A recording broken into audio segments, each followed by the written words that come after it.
دوستو، آپ کا وقت بہت قیمتی ہے۔ ہماری کوشش ہے کہ آپ کو یہ وقت کو اور قیمتی بنایا جائے، اس لیے ہم کوشش کرتے ہیں کہ آپ کو کچھ سیکھنے کو ملے جو آپ کی زندگی میں کام آئے۔ آج کی ویڈیو ان لوگوں کے لیے جو کسی نہ کسی نسخہ کی تلاش میں رہتے ہیں۔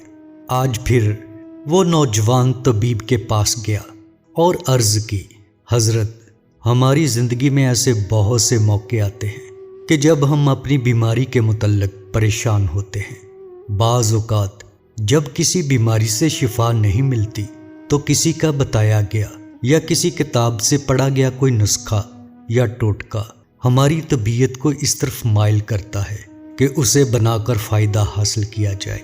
تو کیا ہم لوگ وہ نسخہ خود سے تیار کر سکتے ہیں؟ طبیب نے کہا، نوجوان، پہلے اس بات کو سمجھ لو کہ ہم لوگ بیماری کا علاج دو طرح سے کرتے ہیں۔ ایک طریقہ وہ ہوتا ہے کہ جس میں ہم روزمرہ کی غذا جو ہم استعمال کرتے ہیں، جس میں پھل، سبزیاں اور میوہ جات ہوتے ہیں، ان کے ذریعے بیماری کو دور کرنے کی کوشش کرتے ہیں، جس کو علاج بالغذا کہا جاتا ہے۔ اگر کوئی غذا تمہیں بیماری کے خلاف فائدہ دے تو بہت اچھا ہے۔ دوسرا علاج ہے بالدوا۔ اس میں بہت احتیاط کی ضرورت ہوتی ہے۔ اگر زندگی میں تجھے کسی کا دیا گیا یا پھر کہیں سے پڑھا گیا نسخہ اس بات پر مجبور کر دے کہ تم اسے بناؤ، تو پہلے چند باتیں ذہن میں رہیں۔ وہ یہ کہ کیا صاحب نسخہ میں موجود جو دوائیں ہیں، ان کی خاصیت، ان کا مزاج، ان کے فعل کے بارے میں کوئی ہدایات دی ہیں؟ کیونکہ بعض دوائیں بہت زیادہ خشک مزاج ہوتی ہیں۔ جب تک ان کی خشکی کو خاص طریقہ سے ختم نہ کر دیا جائے، نسخہ میں شامل نہیں کی جاتی۔ کچھ دوائیں انتہائی گرم مزاج کی حامل ہوتی ہیں، انہیں خاص طریقہ سے معتدل بنا کر بڑی احتیاط کے ساتھ نسخہ جات میں شامل کیا جاتا ہے۔ بعض دوائیں اپنے اثر میں زہریلی ہوتی ہیں، اور جب تک ان کو زہر سے پاک نہیں کر لیا جاتا تو نسخہ میں شامل کرنا جان سے جانا ہے۔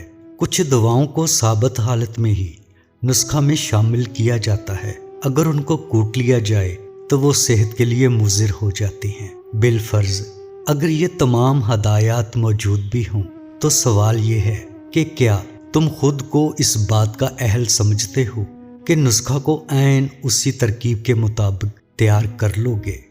اگر نسخہ تیار کر بھی لوگے تو کیا وہ نسخہ تمہارے مرض کے مطابق ہے، تمہاری عمر کے مطابق ہے، تمہاری بیماری کے اسباب کے مطابق ہے، تمہاری بیماری کی علامات کے مطابق ہے؟ بالفرض سب کچھ تمہاری بیماری کے مطابق بھی ہو تو کیا نسخہ کو استعمال کرنے کے دوران اگر تم اپنے جسم میں کوئی کمی بیشی محسوس کرتے ہو، مثلا تمہیں تلخی محسوس ہو، گرمی محسوس ہو یا تم سردی محسوس کرو، تو پھر تم کیا کرو گے؟ وہ ہدایات کہاں سے لوگے کہ نسخہ میں کمی بیشی کی جائے؟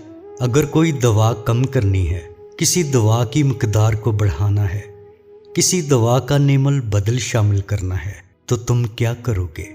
اس لیے نوجوان، یاد رکھنا، سب سے اچھا علاج وہ ہوتا ہے جو کسی ماہر طبیب ہی سے کروایا جائے، جس سے تم بالمشافہ مل سکو اور اپنی بیماری کے متعلق اچھی طرح تبادلہ خیال کر سکو۔